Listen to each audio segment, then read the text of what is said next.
So, Robert, we were just chatting off air there that there's some provisional data, and this may be clarified, but from the Czech Republic and other places, that vaccinated women may, and I stress may, not be getting pregnant as often as unvaccinated women. Now, clearly, if there's any truth in this, the implications are off the scale. Perhaps the most likely explanation for if it's true that vaccinated women are not getting pregnant as often is, in my mind, probably more related to the implantation of the fertilized ovum rather than ovulation. What's your thoughts on that, and is it something we could test? Yeah, well, John, I'm glad you've raised the question. I don't know if the data is valid. It needs to be. It is of such enormous importance. Huge. It's huge. That the fact this was picked up by a podcast, a respected and well-known podcast individual in America, picked up the Czech data. I've tried to go back and validate it, but all I get is Czech. And while I'm a great Czech supporter, I love Czech Republic, and I'm sure the language is fascinating, but I can't read a word of it. Nope. But what they reported was that there was a 70% reduction in childbirth from women who'd been vaccinated compared with women who had not. Now, it is. We're stressed we don't know this for sure yet. It's a concern. It's a concern. The podcaster said that he had checked on American data, and it suggested there may be similar data. So, I mean, it's all sort of hearsay. But I mean, hopefully this will come out when Robert Kennedy releases a lot of data. I mean, it's very important. And it's at the moment, I think we have to say that we don't really know at the moment. We don't know. I don't know. But the reason I pricked up my attention was that some years ago, I was commissioned by the World Health Organization, that organisation, in the days when it was a great... When it was the World Health Organization. When it did good things. And they were presented with a very tricky question. There was enthusiasm for introducing intrauterine devices as a contraceptive in South America. Right. But South America being a very Catholic country, a series of countries, were very concerned that the IUD may be working as an abortifacient. So it was causing an early abortion rather than preventing abortions, rather than preventing ovulation or conception. Preventing before conception. Yeah, and it was causing So the fertilized ovum wasn't getting implanted. It was just going out in the menstrual flow. Were ovum becoming fertilized and not implanted as a mechanism for an IUD? And I will consider that an important ethical question myself. Very important ethical question, and one certainly. Now, it happened that a very, very, very good scientist in Queensland called Haley Morton had just literally months before this presented at a meeting that I'd been at a breakthrough idea that she could detect a factor in mice that she called early pregnancy factor that was produced by a fertilised ovum within an hour or two of it being fertilised. It's incredible. You can imagine the ovum is released from the ovary, the sperm meets it, and immediately a factor is produced from this fertilised ovum that later was shown to have immune suppressive characteristics. And it makes a lot of sense that if you're having implantation of the fertilised ovum into the lining of the uterus, then you don't want it to be rejected as a foreign, because you've got sperm antigens, and so it'd be a foreign... 50% of it is foreign. 50% of it was foreign. Terrible way to look at relationships, isn't it? But biologically true. Biologically important. And so I knew about this. So a friend of mine was on the appropriate committee in the WHO, and he said, "Is there anything we can do?" And I said, "Well, look, why don't we developed this assay that Haley had developed in Brisbane, and I was extremely fortunate, because it's a very tricky assay, of having a young lady, Cheng Smart, who had come from Perth. I'd just taken up the Foundation Chair of Pathology at the Medical School at Newcastle, and so I was looking at setting up some new research projects, and the whole thing sort of came together. And Cheng went on, by the way, to become really the world expert in early pregnancy factor.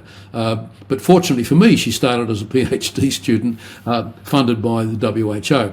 Anyway, the bottom line was that she developed the assay, this very tricky assay, and as a result of developing it, she showed that, in fact, women with IUDs were regularly ovulating, regularly fertilising and producing early pregnancy factor. So we had the assay that could pick fertilisation. Right. So it was causing an early abortion. Absolutely. Absolutely. Now, if we go backwards and look at the early preclinical data done by Pfizer and Moderna for their vaccines, they showed two really interesting things that at one stage I was asked to review the preclinical data. And two of the things I mentioned was that there was a localization of the vaccine in certain organs, which included the ovary. Number one. Number two, when they looked at mice, the evidence suggested that fertilized ovum were not being implanted. In other words, the pregnancy was not continued. And so we had this evidence that was sort of merged in all this murky they didn't do a lot of preclinical work, so it wasn't asked to review. But they were the two things that I remembered, and I thought, well, wait a second, is there some validity to this? And I think we both emphasised the fact that this is such important data, it's got to be properly looked at. But if it turns out to be true, there's a very simple way of resolving it. And the company should have done this. They should have done this. Using your test that you developed for South America. Yeah, the test we used and developed. But yeah, there are, look, this is 30 years ago we did this work. So I'm certain there'd be much more simpler, sophisticated radioimmunoassays or ELISA, certain assays, much more sophisticated assays that could be done today. And it'd be a very simple thing to do. Very simple. And it's now a whole body of evidence exists on early pregnancy factor and what it does and what it doesn't do. So much of it is from Cheng Smart. So Cheng, if you ever watch this, I do remember how important you were in this area. It's something, John, that came from left field. Got a long way to go, but here we are talking about... But eminently testable is the point. Eminently testable, that is basically not known by many people. And, we continue to get surprised, don't we, about messenger RNA, which my big concern, of course, is... Not in a nice way. About something that factories are being built to make vaccines for kids, to replace kids' vaccines. And we just are still learning about very basic biological issues. So the HCG that everyone knows about, Robert, the human chorionic gonadotrophin, that occurs after implantation, doesn't it? Yes. Oh, a lot of things here, but this is something that happens before implant. Immediately, yeah. Within 1 to 2 hours, you can pick it up in blood, and these days they may be able to do it in minutes. So I'm just trying to remember my basic physiology here. So the ovum would be released on day 14. Down the fallopian tube, potentially fertilised within 12-24 hours. Gets fertilised. So the ovum's there could be up to 2 weeks before it implants. I think it implants a little more quickly than that, because we all know that ovulation is the time to get fertilised. You know, women who are having trouble. Yeah, that's right. Probably several days. Their temperature goes up and say, I'm ovulating. So now's the time to have sperm meet ovum. And it'll implant straight away. But the fertilised ovum has got a period of time before it implants. That's the point.